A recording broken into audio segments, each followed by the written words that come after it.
Nós vamos continuar a exposição em Judas. Judas, versos 5, 6 e 7. Nós iremos falar sobre recordações que nos adverte sobre o juízo de Deus. Judas, versos 5, 6 e 7, nos diz assim: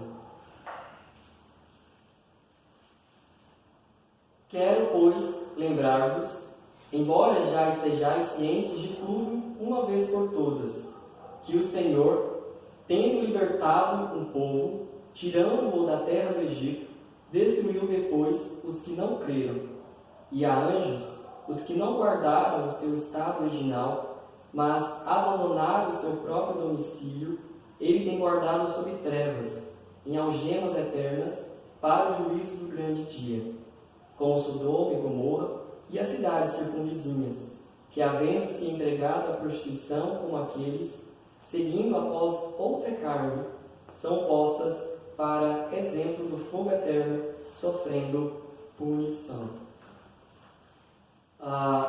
Nós temos comentado sobre a carta que Judas escreve àquela igreja. Nós já passamos por alguns temas que são pertinentes ao dia que nós estamos vivendo, ao contexto que nós estamos vivendo.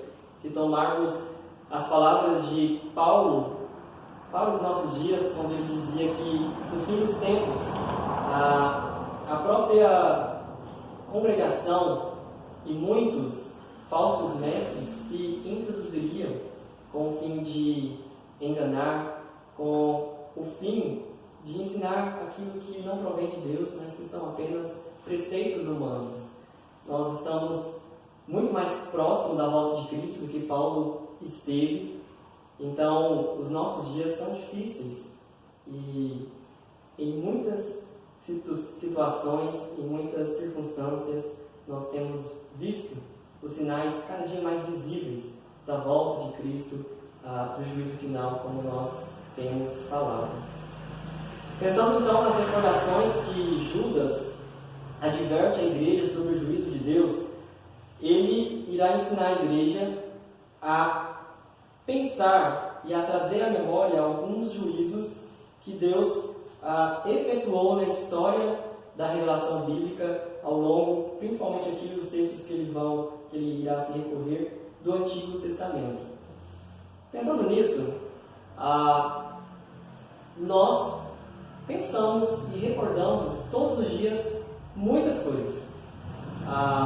Hoje mesmo você provavelmente se recordou de histórias, de pessoas, comidas, de experiências, de lugares, de caminhos que você fez, que aconteceu algo, ou que você aprendeu, ou que você teve uma situação que você gostou, ou que você não gostou. Eu estava vendo uma pesquisa de uma revista, e eles afirmam que nós podemos ter pelo menos 20 mil pensamentos por dia. Uma outra pesquisa diz que podemos ter entre 20 mil e 70 mil pensamentos por dia. Nós pensamos e recordamos muitas coisas. E é pensando nisso que as Escrituras, a gente vai ver agora no decorrer da leitura bíblica, que Deus incentiva, prescreve e até como forma de mandamento que nós lembremos de certas ações de Deus, de certos eventos, para que tenhamos sempre na memória, quer seja para não pecar contra o Senhor, ou para não desanimarmos na espera ou na realização daquela promessa. Então, nós vamos ver que as recordações do Antigo Testamento sempre vai estar inserida no louvor. O louvor é um momento onde nós recordamos os feitos do Senhor. Nas festas que Israel recebeu da parte de Deus, que deveria celebrar, a festa dos tabernáculos, a festa da Páscoa, eram momentos em que eles tinham para recordar. A própria Páscoa, que era o momento onde eles deveriam comer ervas amargas, era justamente para lembrar como era amarga a vida no Egito. Então, tudo isso uma forma didática para que nós jamais nos esqueçamos. A própria ceia do Senhor dentre as descrições que Jesus nos deixa, é que a ceia é um momento também para recordar Cristo até que Ele volte, até que Ele venha no juízo final, em sua segunda vinda. Então, todas as vezes que nós participamos da ceia, anunciando, mas também lembrando que Cristo voltará. E nós então cearemos com Ele e com todos os irmãos, todos os santos de todas as eras, com Ele eternamente nos céus. Judas então vai nos recordar pelo menos três eventos pelos quais nós devemos viver para que não venhamos a pecar contra o Senhor. Portanto, a primeira lembrança que Judas quer nos trazer é da incredulidade do povo de Israel, no verso 6. Verso 5, diz assim: quero, pois, lembrar-vos, embora já estejais cientes de tudo, uma vez por todas. Até aqui, Judas não está se dirigindo ao grupo de falsos profetas, ao grupo de pessoas que ele vai se dirigir, ou pelo menos citar no verso 4, que é o grupo de pessoas ímpias. Aqui Judas está se referindo justamente ao povo que ele chama de amados, lá no verso 3, que foram chamados, que foram os amados e os guardados em Jesus Cristo. Ele não quer que os retos, aqueles que estão firmes no caminho, venham a olhar para os que estão errados, para os que estão promovendo ensinos falsos na igreja, e vejam aquilo como exemplo e passam a não temer mais ao Senhor. O que ele quer ensinar aconteceram alguns juízos e vocês precisam saber, porque viver uma vida desobediente diante de Deus vai acarretar no juízo. Então, continuando, ele diz que o Senhor, tendo libertado um povo, tirando-o da terra do Egito, destruiu depois os que não creram. A incredulidade, como ele vai dizer aqui, é um outro assunto que sempre quando nós lemos a palavra de Deus está relacionado à incredulidade e à credulidade. Ao mesmo tempo em que o povo de Israel é exortado a creia nas promessas, creia que o Senhor vai promover o livramento, creia que o Senhor é poderoso.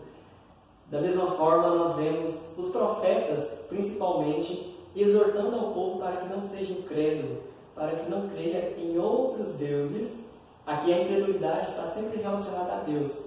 Então, ainda que o povo creia em outros deuses, eles são incrédulos para com o Senhor.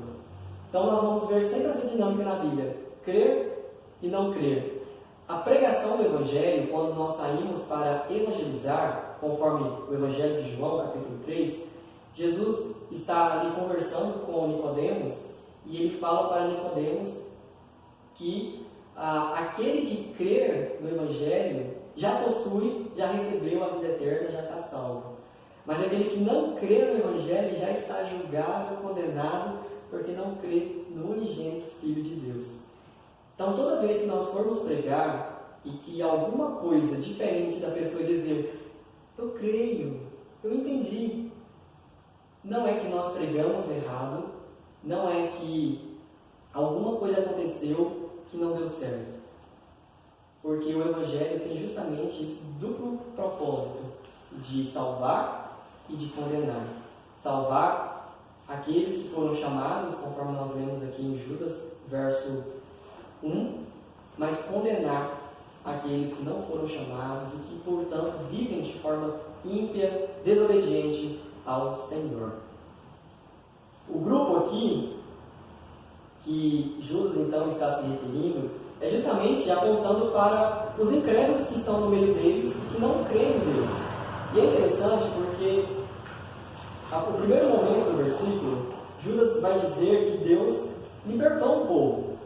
Embora ele não diga que povo e onde está escrita essa história, nós sabemos que está lá em Êxodo capítulo 12, verso 37 ao 51, que é após a Páscoa, após o momento em que os primogênitos são mortos pelo Senhor. É naquele momento, naquele episódio, que acontece a saída do povo de Israel da terra do Egito, sob a liderança de Moisés. E aí Judas diz: olha, o Senhor libertou o povo.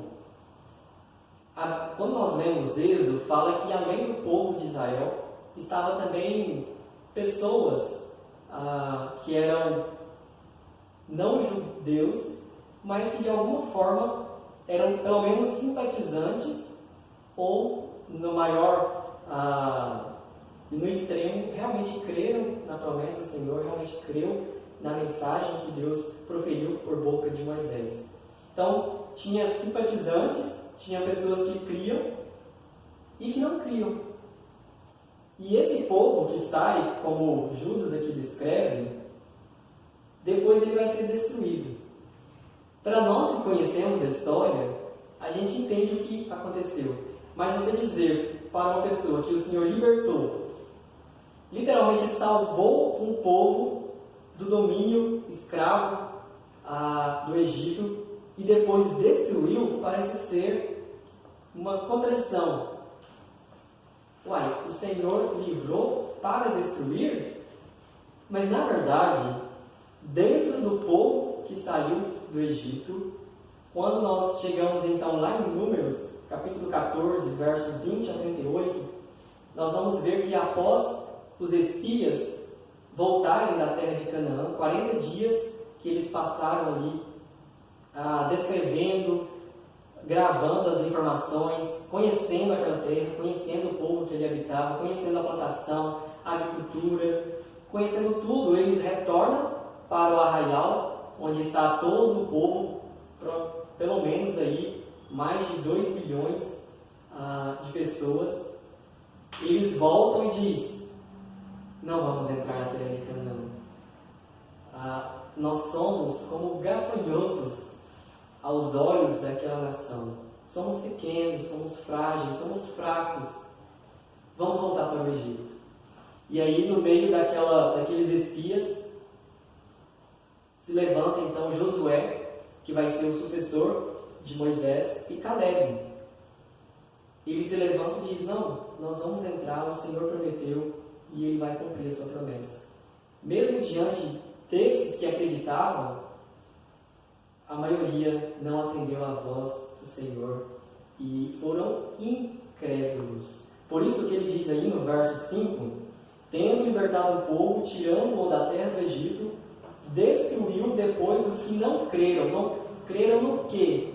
Não creram que Deus seria poderoso o suficiente para fazer com que eles entrassem na terra de Canaã.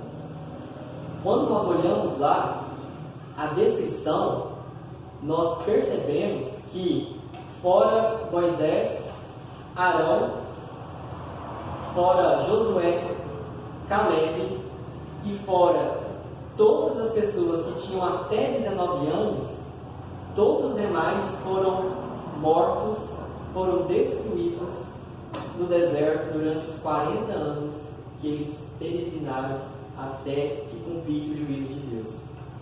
Nós vamos ver que essa destruição não é somente física, ou seja, morreu. Não quer dizer que Deus tirou deles a vida. Além da vida que eles morreram, a palavra aqui que Judas usa, destruí-los, Deus também nos lançou a punição que vai decorrer no juízo final ao inferno.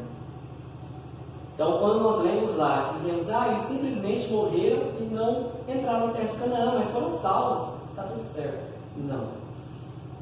Eles morreram, mas o juízo deles vai impactar lá na vida eterna, porque eles serão condenados no juízo final de Deus.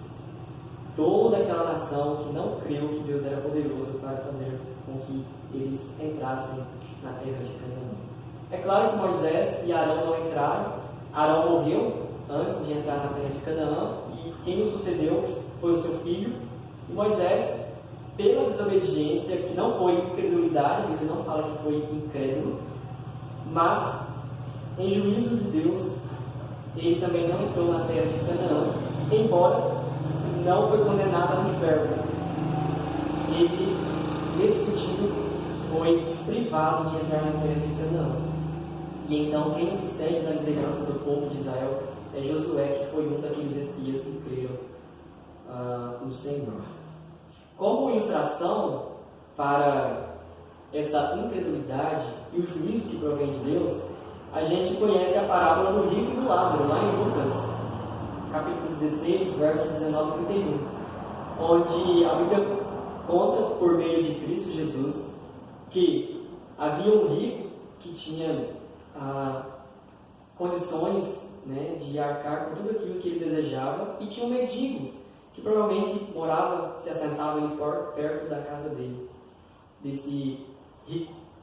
Quando os dois morreram, o rico foi condenado ao inferno e Lázaro foi então alcançado pela graça de Deus e foi recebido. A Bíblia conta que ele estava no seio de Abraão.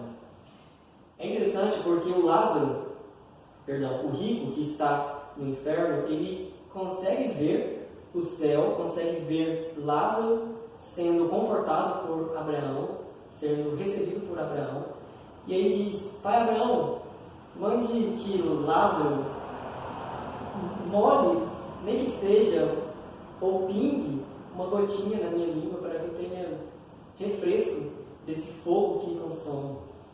E Abraão então disse: olha, é impossível, há um abismo entre vocês dois, há uma separação, você não pode vir para cá e Lázaro não pode ir até você. E aí o rico diz: então, Pai Abraão, envie alguém para pregar aos meus irmãos, para que não venham para esse tormento, não venha sofrer o que eu estou sofrendo. E Abraão então responde: olha, rico, eles têm os profetas, eles têm a lei. Se eles não ouvirem, mesmo que eu ressuscite, mesmo que Deus, usando realmente aquilo que Abraão disse, mesmo que Deus ressuscite alguém para ir pregar, mesmo que seja dos mortos, alguém que já morreu faz muito tempo, e eles se impressionem, eles não irão crer. Então, a incredulidade é algo que Deus irá punir. O incrédulo, o ateu, aquele que crê em muitas coisas, mas não crê em Deus. Que crê que sou capaz, mas não crê na dependência de Deus, não crê que Deus é quem realmente supre todas as coisas, até mesmo quem nos sustenta com vida e com saúde. A segunda lembrança que Judas então traz ao povo daquela igreja é da inconstância dos anjos. Verso 6, olha só o que ele diz: e há anjos, os que não guardaram o seu estado original, mas abandonaram o seu próprio domicílio, ele tem guardado sob trevas, em algemas eternas, para o juízo do grande dia. A constância é algo extremamente importante na nossa vida. Por exemplo, sem constância nós não vivemos um relacionamento, seja de amizade, seja casamento, namoro.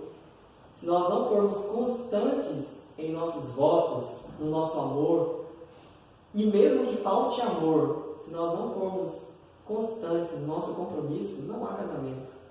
Assim também, para o amadurecimento, se nós não formos constantes no conhecimento da Palavra de Deus, nós nos tornamos imaturos, porque não conhecemos a Palavra, não conhecemos a Deus, e muito menos a nós mesmos. Disciplina nem se fala. Para que uma pessoa seja de fato disciplinada, é necessário que ela seja constante diariamente. Tanto que certas pessoas chamam a disciplina de ritual ou religião, porque é algo constante. Pensando na religião, nosso relacionamento com Deus.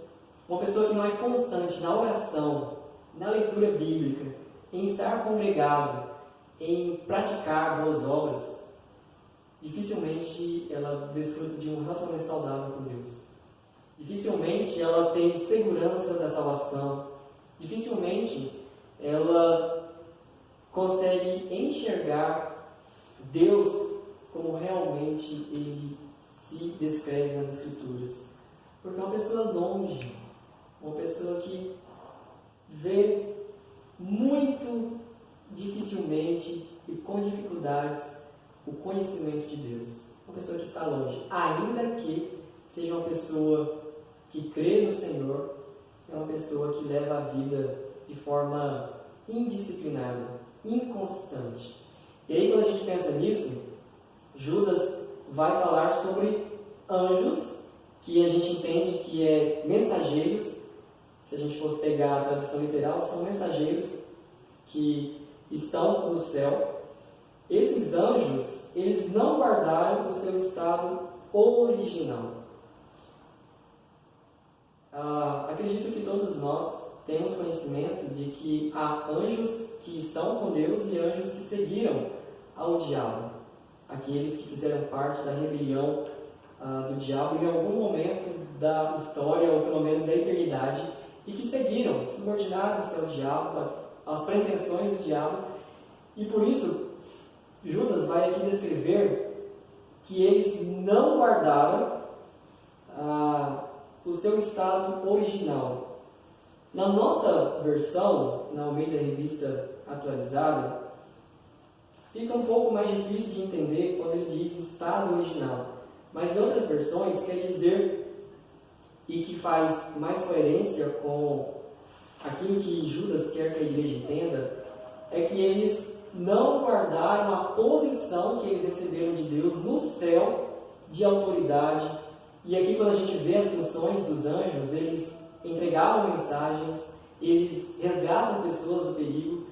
Né? O Salmo 91 é um exemplo disso. E participam também do juízo final. Por diversas vezes nós vemos a presença dos anjos na descrição de como será o juízo final. Jesus mesmo diz, nós citamos sobre a parábola do joio e do trigo, que os anjos sairão e separarão os escolhidos de Deus. Então, esses anjos que Judas coloca aqui não são os anjos de Deus. São os anjos que estavam na presença de Deus, que receberam uma função de Deus, mas que agora abandonaram. Mas abandonaram o seu próprio domicílio. Essa palavra aqui, abandonar, não quer dizer que abandonou, mas um dia volta. A palavra aqui quer dizer que abandonou uma vez por todas. Sabe quando a gente diz assim, Deus, e com a esperança de que iremos demorar para ver a pessoa novamente, mas iremos ver. Então não é um adeus, literalmente, é um até logo. O que eles fizeram aqui realmente é um adeus, ou seja, eles, na decisão de seguirem ao diabo, de subordinarem ao diabo, eles abandonaram o céu, abandonaram a função que eles tinham diante de Deus uma vez para a eternidade. A decisão deles não foi, vamos ver como que será e voltaremos. Não. Eles abandonaram o seu próprio domicílio, ou seja, a habitação celestial. Nós não sabemos ao certo quando isso aconteceu e com o que eles se envolveram que levaram a essa decisão tão radical. Mas nós sabemos que eles tomaram, e é interessante porque tanto Mateus 25:41 quanto Apocalipse 12:7, quando Jesus fala sobre o juízo final e quando Jesus revela a João sobre o juízo final, sempre vai falar que o diabo e seus anjos será lançado no lago de fogo. Então nós vemos que esses anjos estão tão presentes com o diabo, tão subordinados a ele, que o mesmo juízo que o diabo irá receber, os anjos e os ímpios também receberão da parte de Deus. E aí o juízo de Deus vem logo em seguida, quando ele diz, ele, se referindo aqui no caso a Deus, ele tem guardado sob trevas em algemas eternas para o juízo do grande dia.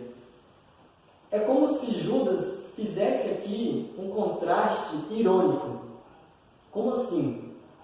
Quando ele fala assim, verso 6, que eles não guardaram o seu estado original, mas Deus os guardou. Judas está mostrando, olha, embora eles não tenham guardado o mandamento de Deus, as instruções de Deus no céu, e buscaram rebeldear contra Deus, seguindo ao diabo, Deus, em juízo, os guarda para o juízo final. Quando ele diz aí, Deus tem guardado eles sob trevas. Essas trevas aqui, tem um autor, um pastor presbiteriano que estuda sobre o livro de Judas e escreve também muito sobre isso. Ele chama o inferno de antessala do juízo final. Não é um purgatório, nada nesse sentido. Não é espera, né, pastor? É uma espera. Por quê? Porque o inferno será lançado no lago de fogo. O lago de fogo é o que a Bíblia chama de segunda morte. Ou seja, a nossa primeira morte é a morte física. Os nossos familiares, nossos conhecidos falecem, é a primeira morte. Essa morte, mesmo que os cristãos venham a passar, não quer dizer que os cristãos que morreram foram para o inferno. A Bíblia fala que Jesus Cristo, ele venceu a morte. Quando a Bíblia fala que ele venceu a morte, de um modo geral, ele venceu a segunda morte, que é o inferno. A primeira morte, nós iremos passar. Não iremos se Cristo voltar antes disso. Mas Jesus Cristo venceu a segunda morte, o inferno, que é onde então as pessoas serão lançadas, os ímpios serão lançados para viver eternamente, sendo acometidos pela ira de Deus. Lá em Apocalipse fala então que o inferno, que é onde as pessoas desfrutam parcialmente nessa espera pelo juízo final, assim como aqueles que são salvos espera no céu de forma parcial, porque Cristo ainda não veio, não houve o julgamento, o juízo final, o inferno será lançado no lago de fogo com quem? Com os ímpios, com o diabo e os seus anjos. E então Deus tem guardado sob trevas em algemas eternas para o juízo do grande dia. E esse juízo aqui está também relacionado, como eu disse, com os ímpios. No lago de fogo habitarão junto os ímpios, o diabo e seus anjos, e todos estes recebendo continuamente e eternamente a ira de Deus. A ilustração que nós temos é o lago de fogo e o juízo final para os ímpios, o diabo e os seus anjos. Esse trecho que eu mencionei para os irmãos está lá em Apocalipse, capítulo 20. Depois, se os irmãos quiserem ler, para saber mais sobre o inferno e o lago de fogo, Apocalipse, capítulo 20, verso 11 ao 15. E em terceiro e último lugar, Judas lembra ao povo daquela igreja sobre a imoralidade sexual de Sodoma e Gomorra, verso 7. Como Sodoma e Gomorra e as cidades circunvizinhas, que havendo se entregado à prostituição como aqueles, seguindo após outra carne, são postas para exemplo do fogo eterno, sofrendo punição. Meus irmãos, quando nós pensamos na imoralidade sexual, ela está presente mais do que nós imaginamos na nossa sociedade. Nas novelas, não sei se os irmãos lembram, mas antigamente o máximo que tinha de, talvez nem poderíamos chamar de imoralidade sexual, era pegar na mão e aí mostrava geralmente a mulher rindo sem graça porque o homem pegou na mão dela. Hoje isso é o mínimo. Hoje nós vemos novelas que tem nitidamente ali, sem qualquer corte, cenas de sexo. E a família com o papai, mamãe e filho sentados ali. E enquanto assistem, vão aprendendo que é normal. Eu não lembro não sei se os irmãos lembram daquela novela que tinha um casal, agora não vou me recordar o nome da novela, onde contava a história de uma mulher que era casada com um soldado, e aí toda vez que ele chegava cansado do trabalho, ela saía, se vestia, se produzia toda para traí-lo com outros homens.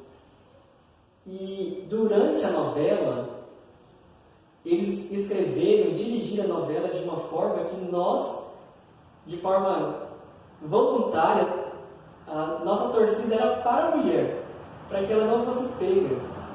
E a gente vê muito isso em filmes, em séries, onde coloca uma situação onde nós somos levados a torcer por aquele que trai, por aquele que tem mais relacionamentos sexuais. Um exemplo parecido com isso é a série Casa de Papel, que nós torcemos para que os bandidos consigam roubar.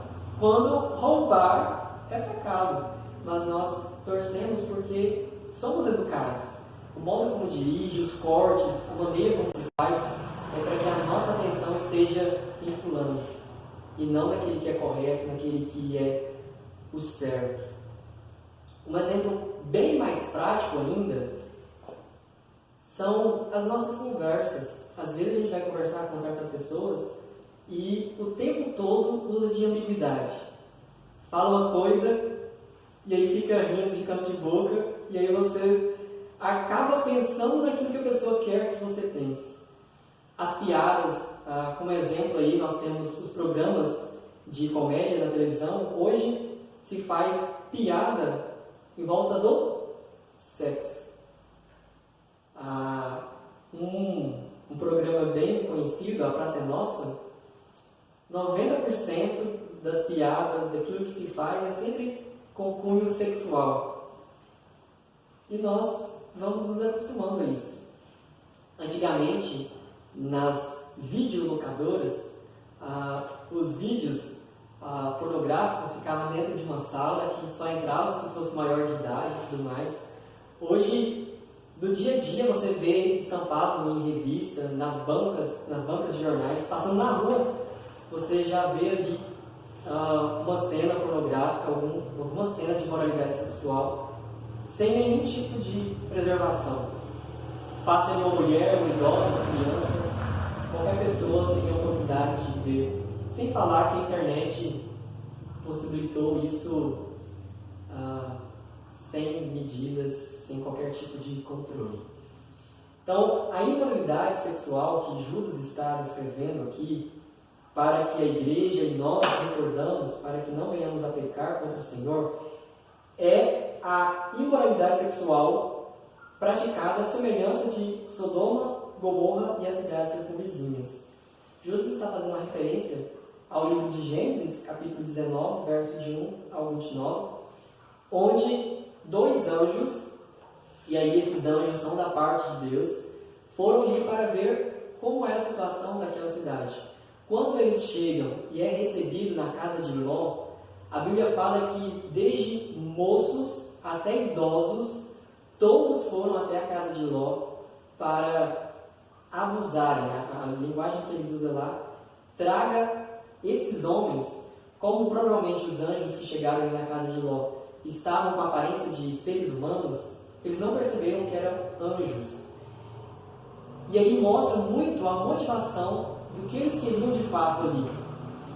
Ló chega a dizer que ele tem duas filhas virgens, que se aqueles homens quisessem, ele daria, ainda que fosse errado, mas ele daria as próprias filhas para que aqueles homens deixassem os visitantes em paz.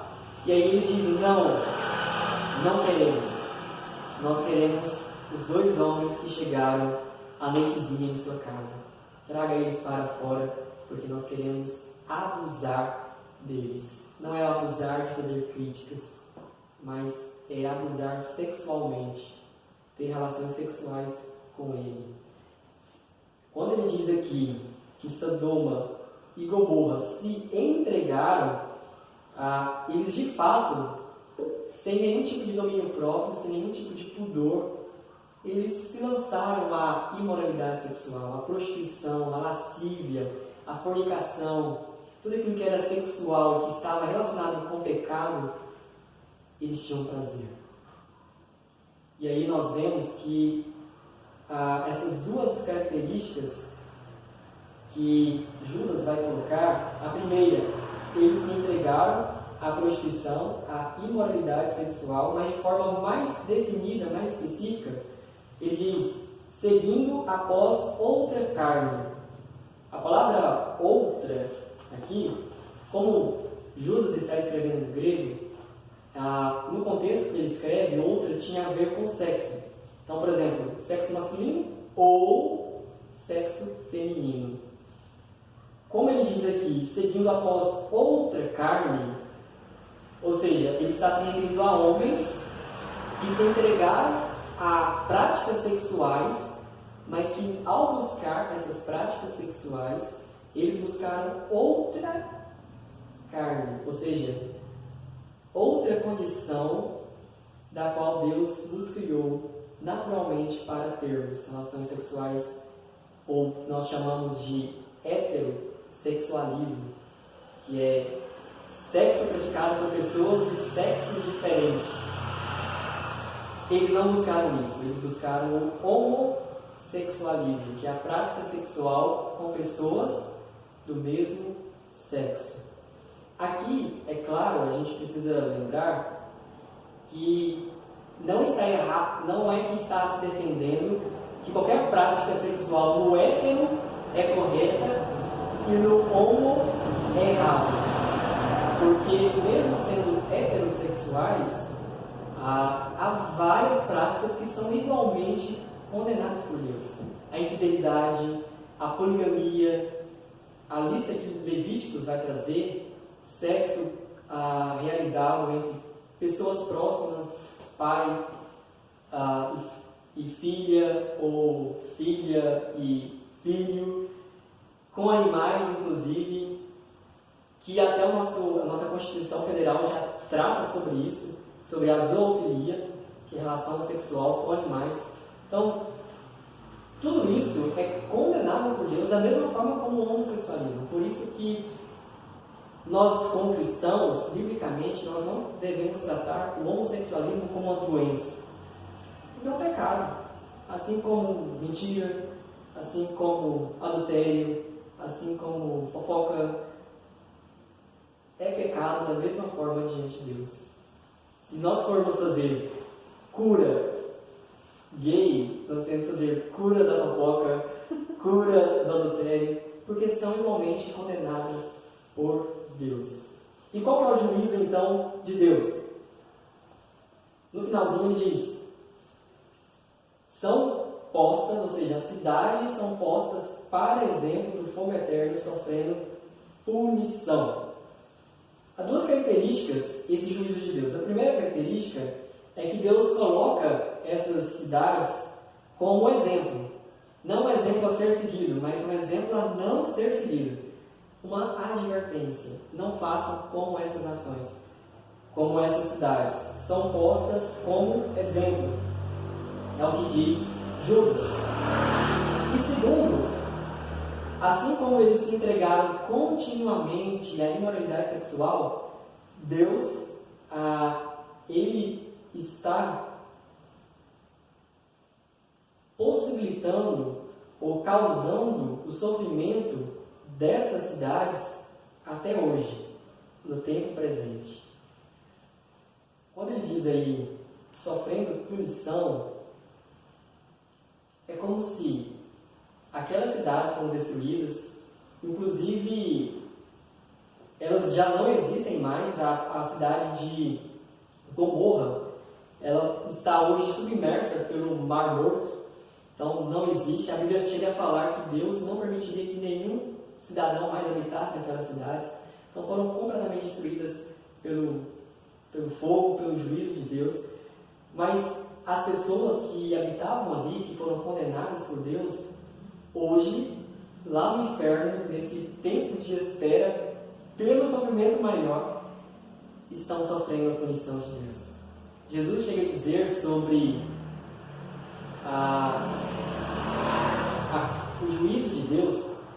Ele chega a dizer que, assim como uma cidade que nós vamos pregar o Evangelho não receba, ou seja, você vai pregar o Evangelho e aquela cidade toda diz, não queremos você aqui, expulsa você da cidade, Jesus chega a dizer que haverá mais tolerância para Sodoma e Gomorra do que para a cidade que rejeitou a pregação do Evangelho.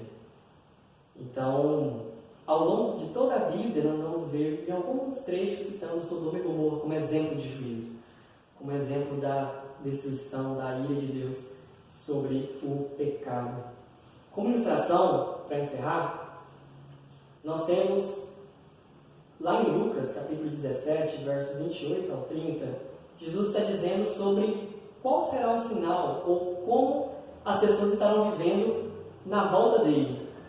E ele chega a dizer assim, olha, assim como as pessoas viviam em Sodoma e Gomorra, entregue a si mesmas, e de uma hora para outra veio o juízo de Deus e destruiu a cidade com todos ali, assim será a volta de Cristo. Assim será a minha volta. Será repentina. O povo não vai estar aguardando. Por isso, quando você vê as pessoas falando muito, principalmente incrédulos, falando sobre a volta de Jesus, marcando a data para a volta de Jesus, é um sinal de que Jesus não está voltando. Porque o modo como Jesus fala, a gente deve esperar um tempo em que as pessoas não falarão, não mais aguardarão.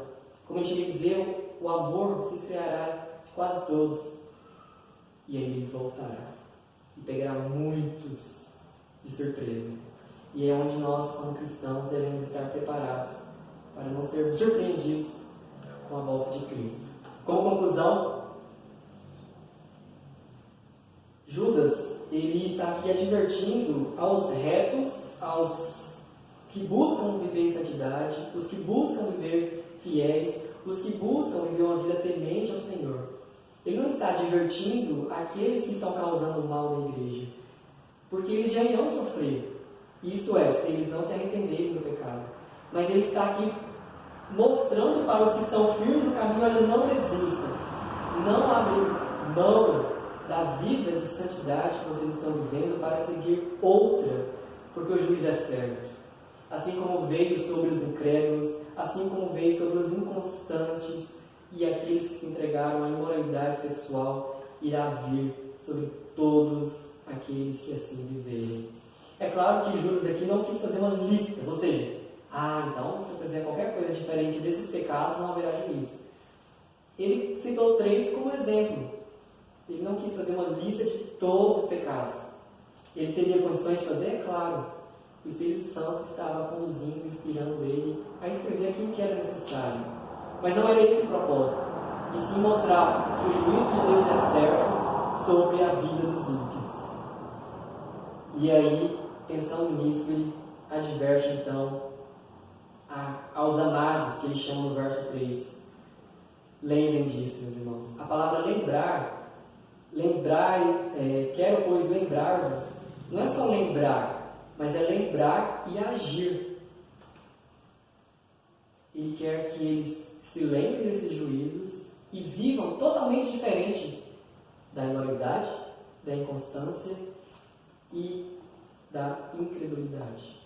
Como aplicação, primeira aplicação para nós, recorde, zele por recordar a palavra de Deus, as promessas de Deus, bem como o juízo de Deus.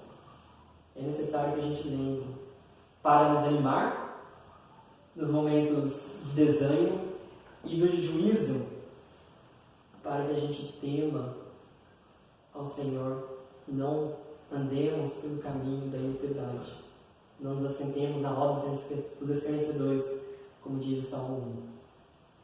Segunda aplicação, zele pela sua santificação pessoal. E aqui eu quero fazer uma ênfase ao seu relacionamento sexual, ao seu corpo. Aqueles que não são casados têm aí a oportunidade de se prepararem para o casamento, também por meio do namoro, que é um momento difícil, para o nosso corpo, até porque essa fase de espera intermediária, pensando biblicamente, não é o momento de você se entregar a relacionamentos sexuais. Agora, para os casados, tenham cuidado. A Bíblia fala que o casamento, o modo como o casal cristão desfruta do seu momento ou do seu relacionamento sexual impacta nas orações. Então, se um casal vive seu relacionamento sexual de uma forma desagradável a Deus, fora daquilo que a Bíblia ensina, a Bíblia chega a dizer que as nossas orações são interrompidas. O que isso quer dizer? Provavelmente nós não seremos mais ouvidos por Deus. Então, o nosso corpo, devemos lembrar que é santuário do Espírito Santo. Assim como nós cuidamos, alimentando, deixando-o saudável, nós também cuidamos dele na forma como nós realizamos o nosso relacionamento sexual com o nosso cônjuge. E aí devemos ter todo cuidado, todo zelo. É um momento de bênção. É um momento que Deus concedeu aos casados. E nós, como casados, devemos ter todo cuidado, zelo, para que desfrutemos desse momento de forma adequada, de forma que agrade ao Senhor. E por fim, zelar pelo retorno de Jesus Cristo. A volta de Cristo está associada com o juízo final. Então, temos essa oportunidade de arrepender dos nossos pecados, de buscar o Senhor, para que se a volta de Cristo for há instantes, amanhã, semana que vem, ou daqui a alguns anos, nós estaremos preparados. E em vez de dizer, misericórdia, Senhor, poder dizer como João disse no final da epístola da Revelação, Maranata, vem, Senhor Jesus. Vem, porque eu anseio pela tua volta em estar com o Senhor. Que Deus nos abençoe e nos faça recordar da incredulidade do povo de Israel, da imoralidade sexual de Sodoma e Gomorra e da inconstância dos anjos, para que vivamos uma vida que agrade, que louve ao Senhor.